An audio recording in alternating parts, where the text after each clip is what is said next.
is time for a brand new edition of the Lockdown Corner. Welcome in alongside me, as always, is Dustin. No Alec this week. He had prior commitments, but that's okay. We got you.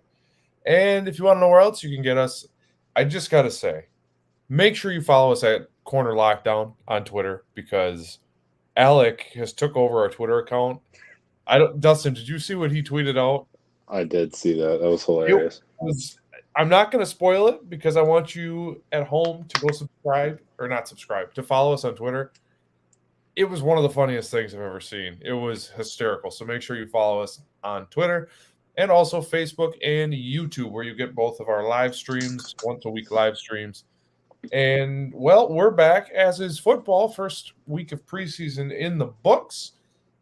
Before we get to the Packers, let's start with this week's edition of News and Notes from the League.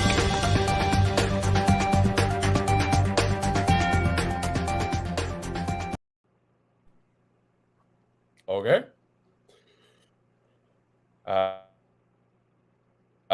Technical difficulties. News and notes. Dustin, are you with me? You look frozen. Yes, sir. I'm right here. Okay. Well, let's start off by talking about the Cleveland Browns and Kareem Hunt. We're not going to start in the obvious place. We're going to start with Kareem Hunt. Requested a trade from the Browns. Browns have said, nah, no thanks. And I can't say I blame the Browns, especially now with the Deshaun Watson news, which we will get to in just a minute. Kareem Hunt is hugely important to them. Him and Nick Chubb are probably, in my opinion, if not the best. There's a tandem in Green Bay that could push for the top, but one of the best 1-2 punches in the NFL. So, I mean, I feel, well, it's hard to feel bad for Kareem Hunt knowing what's in his past, but I'm with the Browns on this one. I know we're not supposed to pick sides with this stuff, but if you're the Browns, you have no incentive to give him up. Whoever trades for an older running back is going to have to pay him. So Kareem Hunt has little leverage here. So, I mean, the Browns denied his request. They're going to keep him, and I think that's the right move by Cleveland. Yeah, it's all just kind of a pressure thing for Kareem's side of it, just trying to pressure them into a new deal. Because I think he is on his contract year, so he's in his last year of his deal. So it's really just kind of a power move by him just to say, like, hey, I want a deal. Like, I think he's came on and said he doesn't want to leave, but, like, just the Browns aren't willing to, like, give him a deal right now. So, like, it's just a power play, like, hey, like, give me a contract. That's all it is. Yeah, and honestly, with what happened while he was in Kansas City and then coming back from all that, I mean, okay.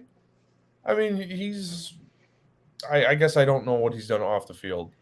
On the football field, he's always had the talent, but he's getting older now, and do you want to pay an older running back that kind of money, especially for a third down specialist? Probably not, even though he's one of the best third down specialists in the game.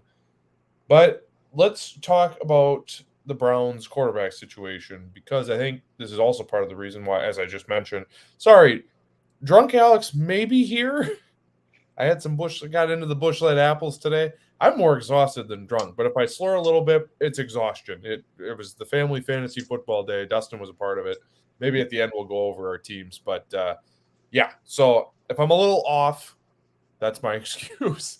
But anyway, which leads me to my next topic, and I probably shouldn't be doing this while half in the bag, but the Deshaun Watson deal. So if you haven't heard, we didn't cover it last week. We ran out of time. Suspended 6 games after an investigation from a third party. Well, long story short, the league could appeal to push his suspension to be longer. They did.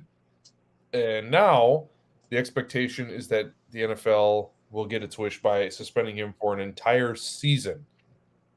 So this would mean that the Browns paid him one of the biggest contracts in the history of the sport, and he will not he was on the field for preseason, but that means he's not going to have played a real NFL game in over 2 years if this comes to fruition.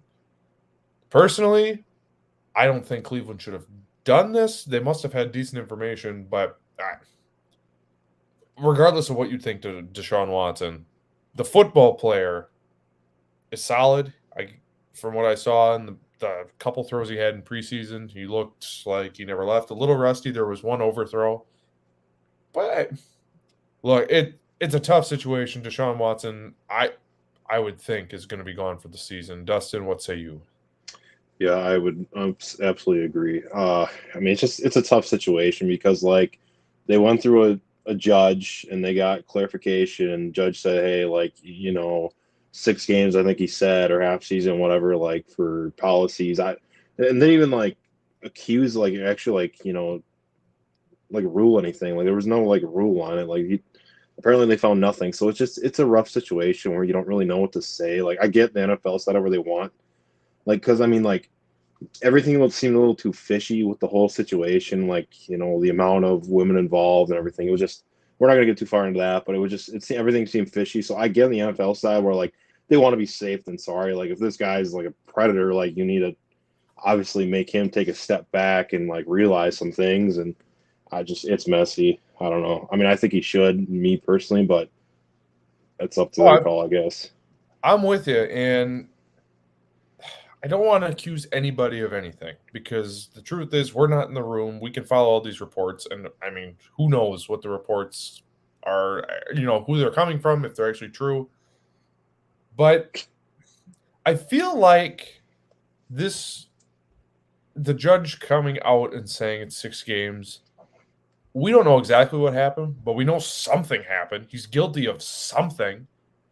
So otherwise, they wouldn't suspend him. If he was not guilty, then he'd be playing week 1, but he's not. So that indicates to me something happened. He's guilty of something.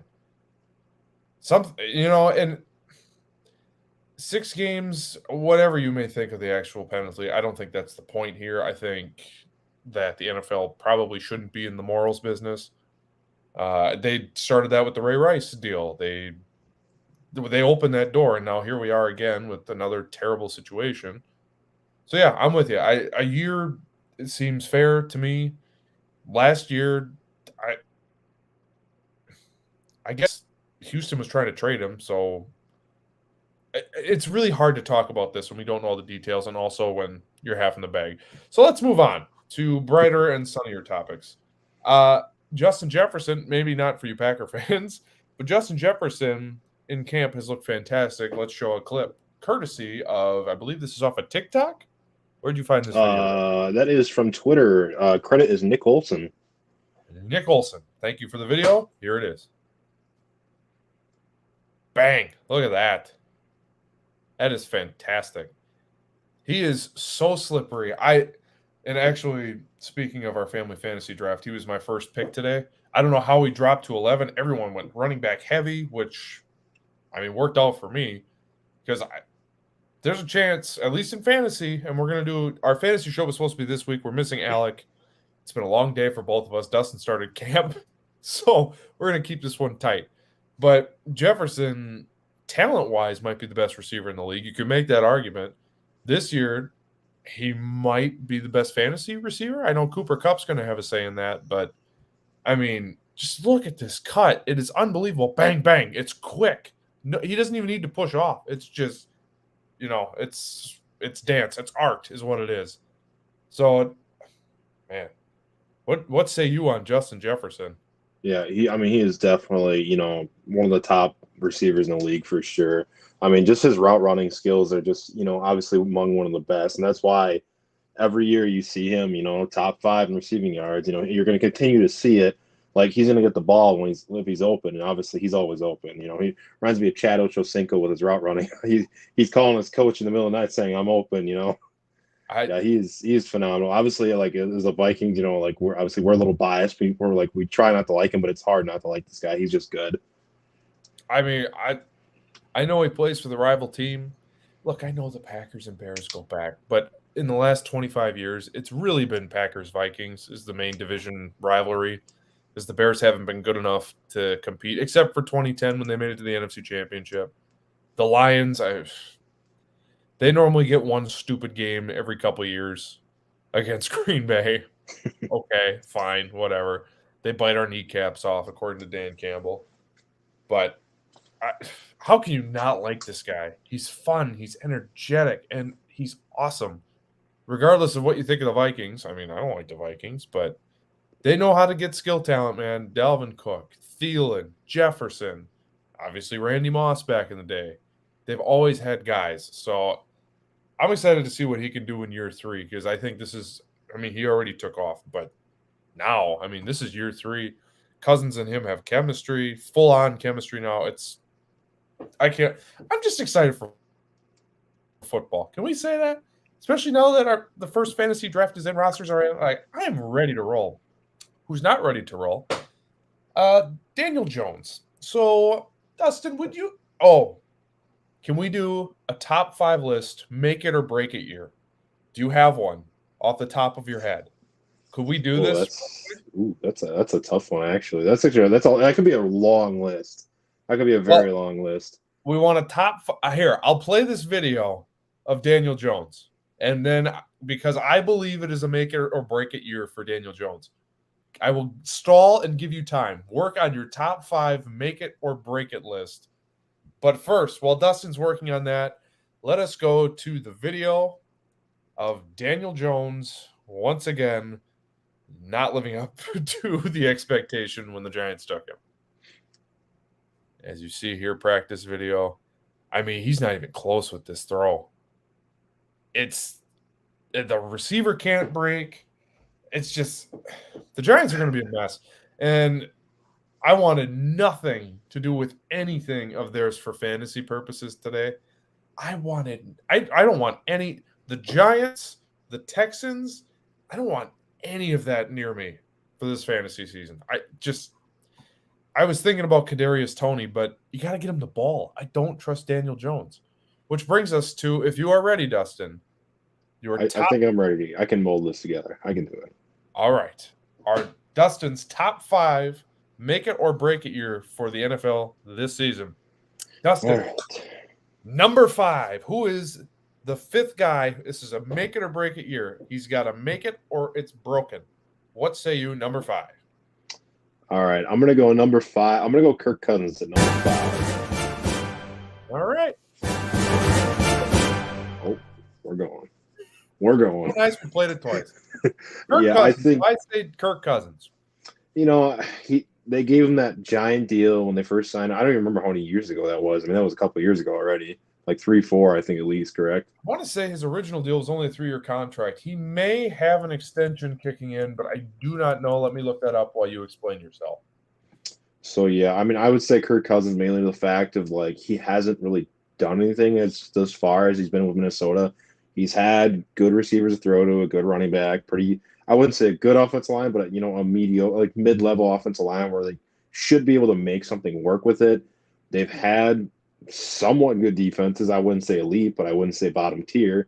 So you'd like to see that playoff push, but you just don't see it. It's just like do you want to blame him or do you want to blame somebody else? Like I think it's just his make or break year because at this point I think the Minnesota Vikings are like, if we can't do it this year, I think it's just time for them to move on, try to rebuild a little bit, or at least get a different quarterback in, see if that does something. And he's getting old too, so I mean that's nothing set alone with right there. So to update you, Kirk Cousins, this is March 14th, courtesy of Sports Illustrated. He signed a 1-year contract extension, according to his agent on Twitter. The 1-year extension is fully guaranteed for $35 million.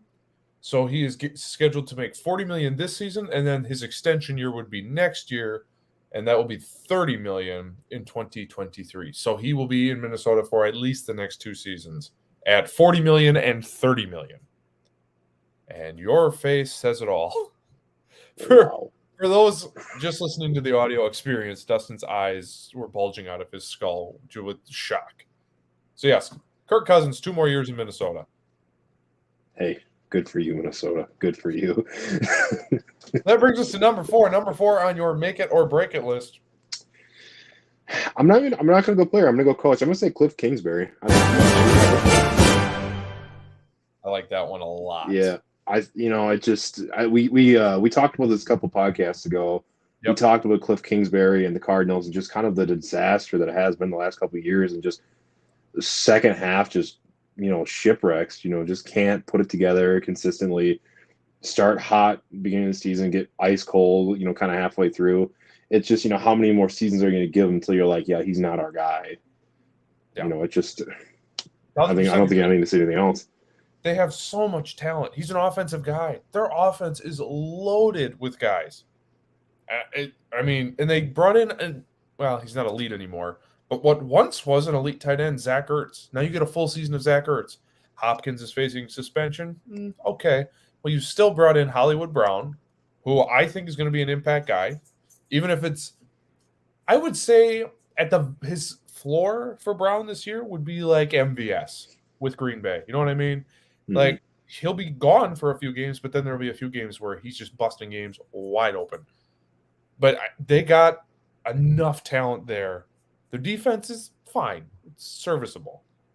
But, that offense should be scoring 40. Well, not 40. That offense should be putting up 28 a game, no problem, no questions. And yet you're right. We get to October and everything falls apart. So Cliff Kingsbury, number 4. Who do you have at number 3 for make it or break it? Yeah, this starts getting tough here because I want to put a lot of guys up here, but in some Can of I those have situations, a nominee? I know it's your list, but can I nominate a number 3? Sure, go ahead. We can do you after me. That sounded really bad. Let's rewind there and let's start this over. It's getting warm, long week, a lot of hits the head. It's just, it's all sparking wrong here. But we can have your list after this. All right, fine. But I gotta make up I know who my number 1 is. So, okay. Your number 3. Make it or break it. All right, number 3. Oh, okay. Oh, I am gonna say Jared Goff at number 3. Yeah, just obviously, with him kind of going downhill when it kind of ended with the Rams and now going to the Lions and having, a pretty bad season. It's like how many more chances are you going to give him to really, keep that spot? It's not okay to only have 3-4 win seasons in the NFL and continue to have a job. It's just not. It can't happen, especially the Lions, just like kind of a young team. They probably are thinking they want to restart, and they're like, yeah, if he can't prove it to us this year, he's our guy. We're gonna have to move on. Yeah, I don't. It would be hard for me to sit here today and think that the Lions are committed to Jared Goff long term. If he has a giant season, then maybe they're like, oh, okay, we got something here. But even before McVay got there to LA when Goff was with the Rams, he wasn't good. I don't know that he's ever been great. McVay got there, and all of a sudden it's like, oh, we'll give him a big contract because McVay can make this out of anybody. And it's not the case. So, yeah, I'm with you there. So who is your number 2? Number 2, I will agree with you with Daniel Jones. I think he's I think he's on his last leg in New York. I think just between we showed that clip. I don't blame him entirely for that throw because that was a lazy break by his receiver. The receiver's like backpedaling and he's like not even really trying.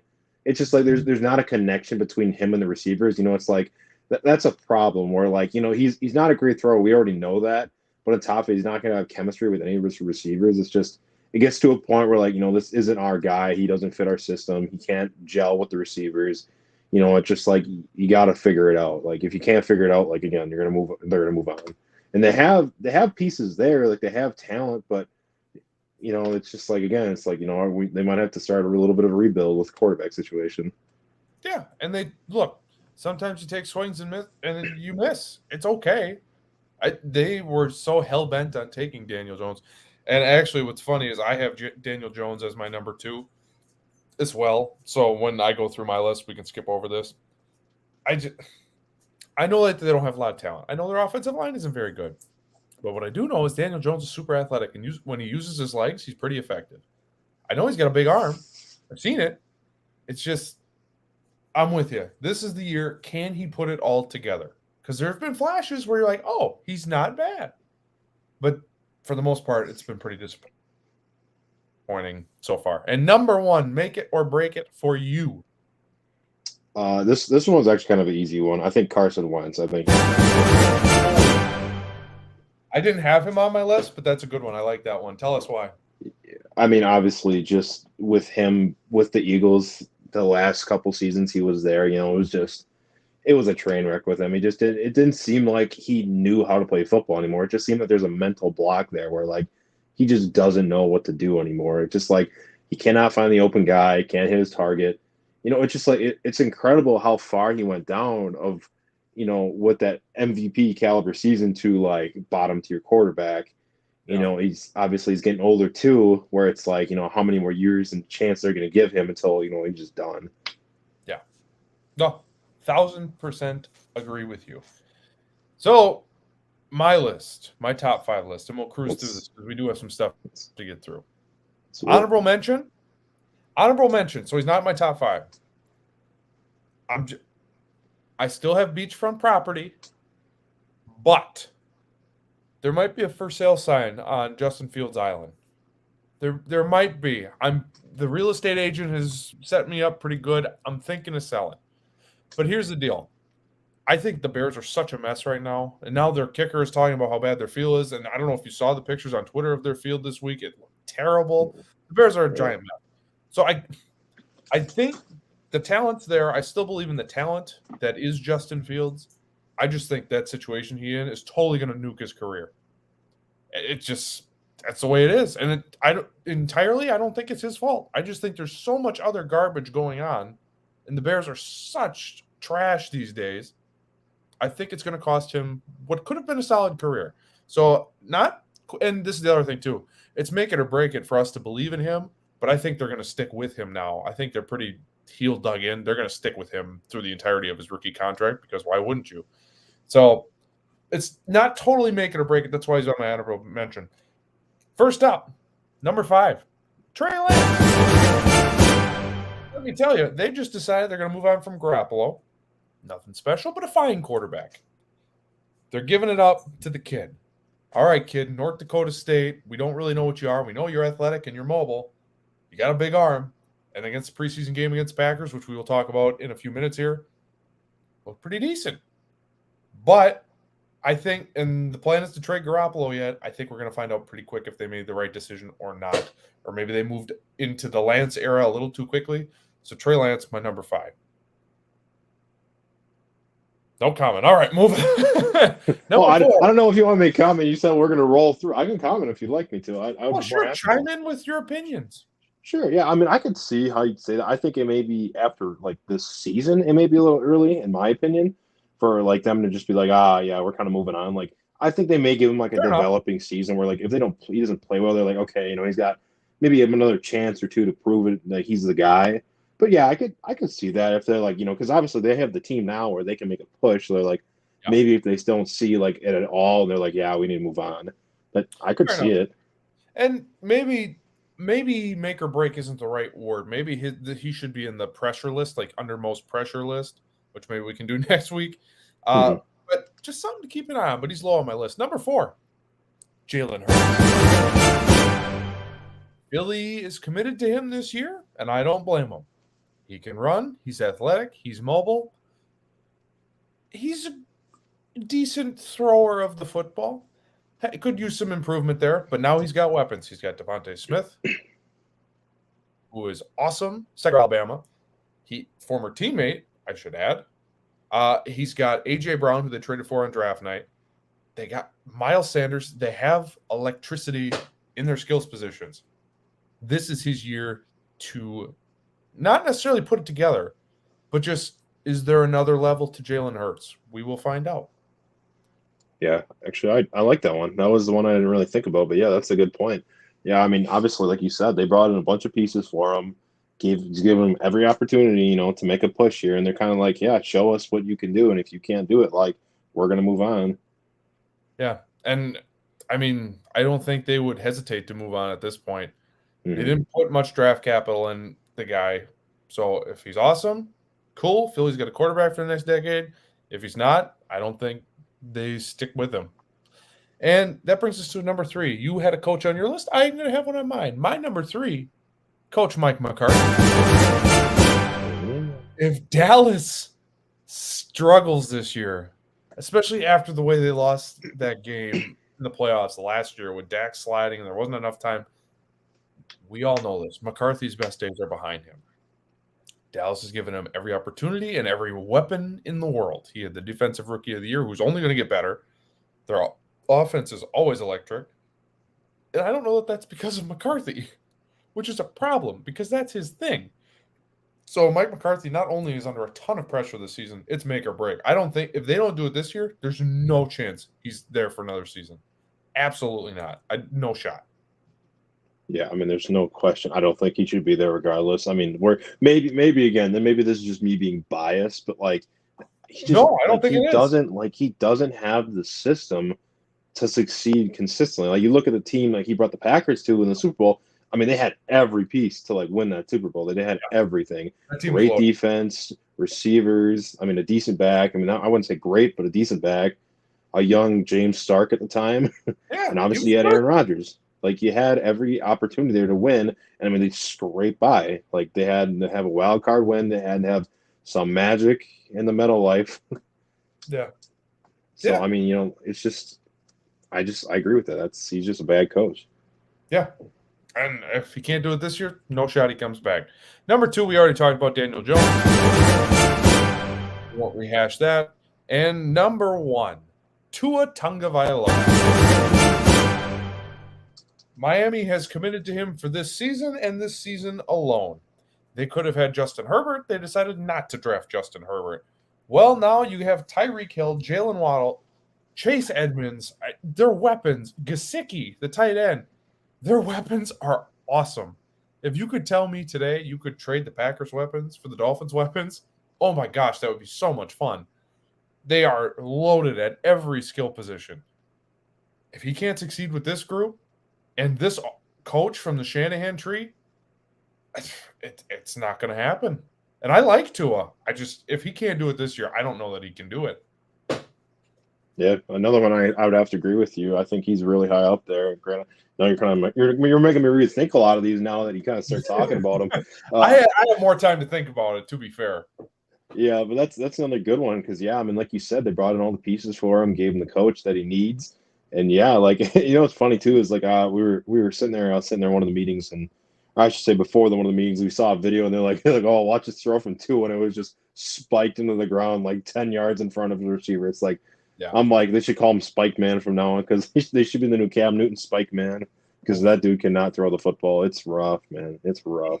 He has throws that you're like, oh my God, this guy's going to be a Hall of Famer. But it's total opposites. He'll have throws where you're like, oh my God. And then he'll have throws where you're like, oh my God. Like, really? Mm-hmm. That's what it's just, yeah. If he can't do it this year, he's not going to do it. So this is going to be an awkward transition. We don't have segment or title card yet for this, but we're going to do a new segment called In Other News. It's going to be somewhat funny. We're going to show you some stuff, and we're going to kind of workshop this as we go. It's a brand new segment. So we just did our top 5s, yada, yada.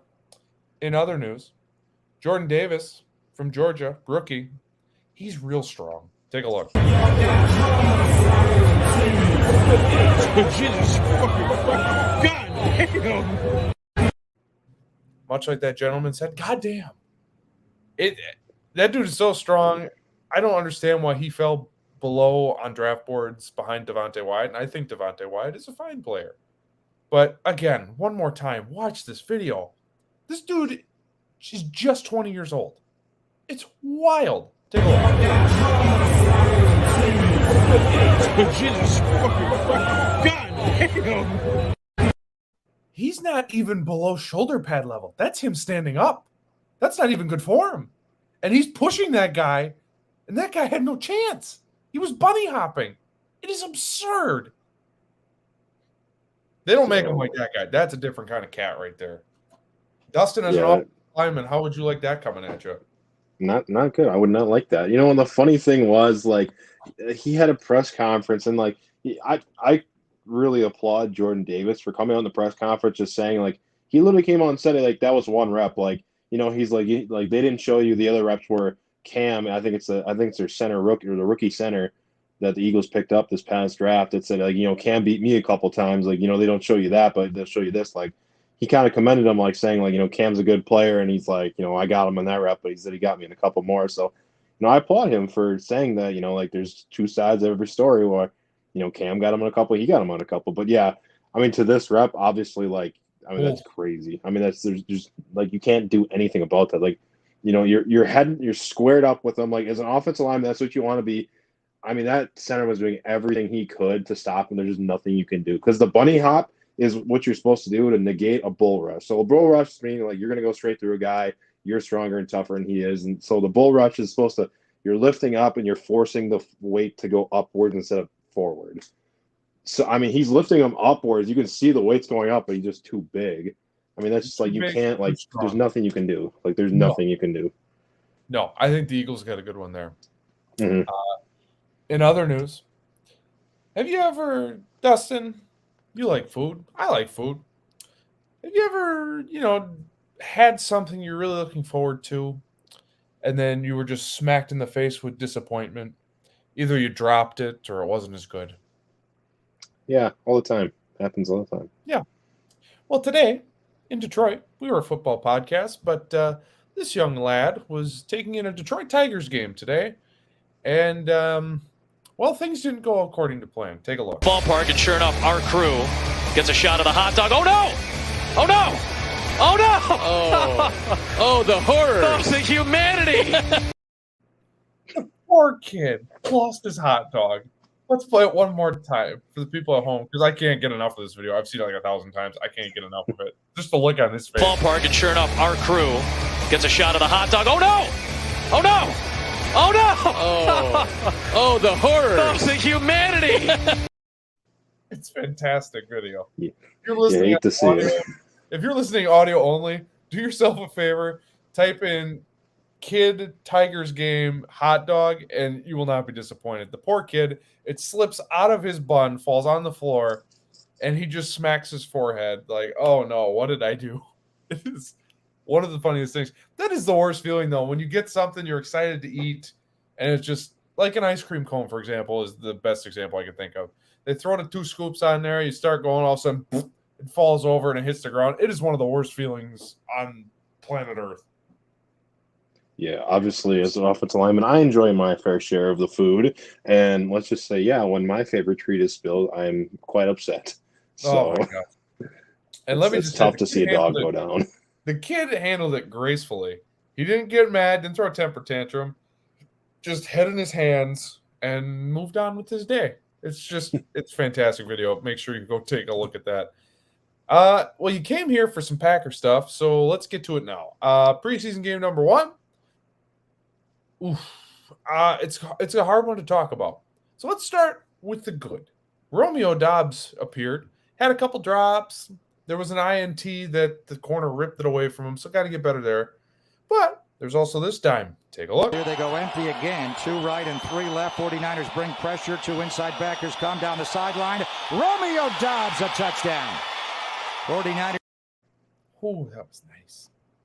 Look, it was a mix. There's a lot of hate for really the whole Packer offense, mainly Jordan Love. Doubs looked good. For a rookie in his first action, it was good. The mixed bag. He had a couple drops, and he did let a corner rip one out of his hands. Okay, that's fine. He still made a few contested catches. He had that nice touchdown. So there was some good there. The Jordan Love hate that I saw on Packers Twitter, calm down. 2 of those interceptions were not his fault at all. One went off the face mask of Ryan Davis, the tight end, or Tyler Davis, whoever, 84 for Green Bay, whatever his name is. Went right off his face mask, straight up in the air, picked off, ran the other way. And then the Romeo Doubs one where the corner just took it out of Dobbs' hands. That's not on Jordan Love either. And the third interception, it looked pretty bad, but they asked Matt LaFleur about the interceptions at halftime. And LaFleur said the play was busted from the beginning. 2 receivers ran the wrong routes. So the play was dead to begin with. Now, should he be forcing it in there? No, but it also is preseason, so why not take a shot and try some stuff and see if you have the confidence to do it? Fine, whatever. That one, yes, I blame him because he probably shouldn't have thrown that ball, but we're with Aaron Rodgers because Aaron Rodgers wouldn't have thrown that ball, or he would have put it in the perfect spot. Overall, I would give Jordan Love a B for this game. I think he showed a lot of confidence. There was a lot more zip on his ball. He was decisive. Even if it was the wrong decisions, he made a lot of good decisions. There may have been a few iffy ones, but he looked like a totally different dude. And they were running the option with him. When's the last time you saw the Packers run the option? And defensively, look, everything's vanilla. The starters weren't in there. You were just looking for something. I don't think we saw anything where we're like, oh, keep your eye on that guy. Nothing crazy, nothing to write home about. Trey Lance looked pretty good in his first game, which we kind of alluded to already. So, look, if I were giving this game a grade, I would say for Jordan Love, it was probably a B. For the rest of the team, C. It was just very average. There wasn't anything, I wasn't super excited walking out of the game like, oh, like we got something. It was fine. Dustin, what say you? Yeah, so I was not able to watch the game live because obviously I had meetings and camp and everything, so I wasn't able to watch it live. So I had to watch kind of the highlights and recap of it. Yeah, I would have to agree with you. I think, the people going crazy on Jordan Love right now, obviously the two were definitely not his fault. Like, Yeah. he can't do anything about a receiver dropping a ball and getting ripped out of his guy's hands. Like, that's not under his control. But like you said, the third ball, like, if your two receivers mess up a route, like the play is just junk. Like you can't because I'm sure, he's looking outside and he's like, oh, they're not running this right routes. And he looks and sees he's running the route. Well, he's like, well, I'm going to throw to him because he knows what he's doing. Yeah. And should he have thrown the ball? Like you said, no, but like, it is what it is. Like, whatever. It's a preseason game. Like, who cares? Like, you move on. Like, it's a news story. But Yeah. I mean, the one thing that does concern me, which granted it probably shouldn't, is like how poorly the communications was on the secondary. Because I mean, they got there was 3 plays I saw where there's just nobody there, it was wide open. It's just like, what's happening to where you guys do not know what you're doing? Yep. Like, how is there that bad of communication? Like, do you not know the play? So if you don't know the play, don't be out there. Like, there's no reason for professionals not to know the plays. Like, it's very simple. Yeah. And then it's just there's no excuse for that. But I think overall it was a good game. And another thing I was trying to think about what I was going to say too. I was wrong about Amari Rodgers. I was wrong. I'm glad you said it. I was going to bring him up next. I was way off. He wowed me. I said, wow. I saw the burst. I saw the explosion. I said, that's what I'm looking for. He looked I got totally some real estate. different. Yeah. Body type, I know they said in the broadcast, I don't know, maybe 13 times that he lost 16 pounds, which good. He looked more of what he looked like in college. And obviously we want him to be better than he was in college. But for the most part, yeah, he was slimmer. He was a little more explosive. That first step was a little better. He had the big kick return. I believe he was the one on the interception number 3 that Love threw. On the broadcast, I think it was John Kuhn, who also, shout out to John Kuhn, was awesome as the color commentator on the broadcast on Friday night. He was awesome. And he brought up a point that on that slant route, Rodgers kind of let the corner win. So that's why you saw Rodgers kind of fade behind him, and that's why the corner was in front. So that's not great.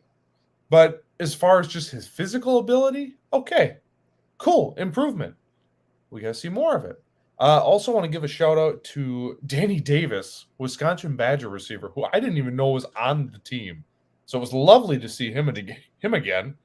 Had that nice touchdown and actually was kind of a security blanket for Jordan Love on a lot of plays. He's just, I believe on the broadcast, they said, oh, the Packers really like him. He's a smart guy, knows where to be. I can't tell you that. I don't think he makes his team. They already got a logjam at receiver. Now, you might not think any of them are superstars, but they got a lot. I don't know if Sammy Watkins makes this team, to be honest with you. They got so many guys. So it'll be interesting. I don't think Davis makes the cut, maybe a practice squad guy, but Danny Davis, tip of the cap to you, good sir, because I thought, for the most part, I liked what I saw. Yeah, I would have to agree with you with that receiver depth being very deep right now because you're looking at, obviously, Dobbs is going to get one of those spots. I mean, you almost can't. There's no way you don't give him one of those 3 spots. It's hard to say no. Obviously, Lazard's probably going to get one. And, the third one's kind of up for grabs, whether Sammy Watkins is going to get it, Cobb's going to get it, Rodgers going to get it. You just never know. And, there's Torrey, too. Samari Torrey, he looked pretty good, too. He had a couple of nice snags in there.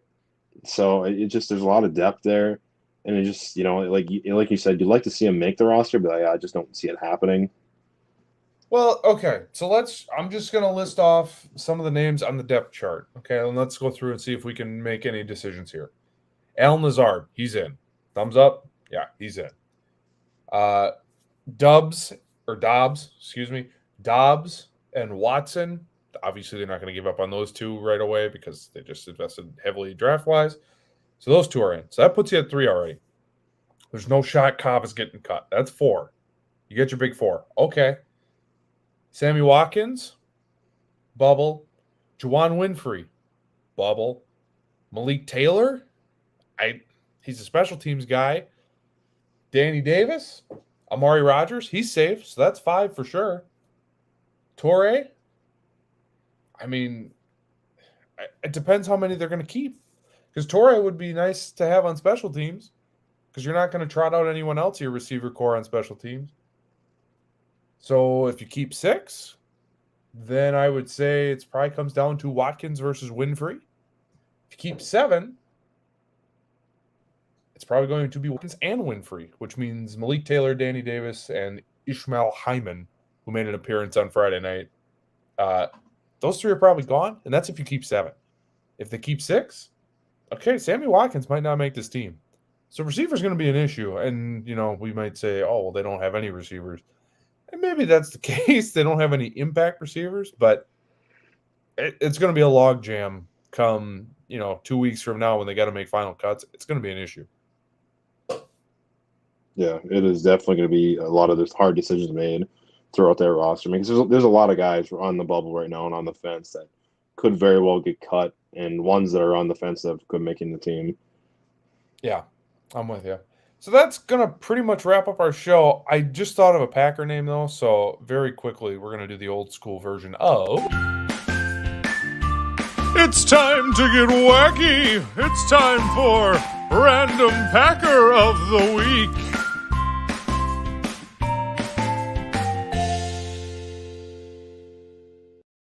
I know that this segment is kind of stale and we've been tweaking it a little bit. I'm going to do it the old school way because I thought of this name and I just wanted to shout this name on the podcast. I have no other, I don't want to analyze it. It's just a name. My random Packer, MD Jennings. So MD Jennings, a safety, yeah. Uh-huh. That's all I got. That's really the only reason I played the imaging. I just wanted to say the name MD Jennings on this podcast. For no reason. Yeah, unfortunately, I don't think I have one right now. I was trying to think while you're saying one. I'm like, I can't think of one to say in my life because I'm gonna say such an obvious one. Like, I keep wanting to say Nick Collins for some reason, but I know Alex said that one.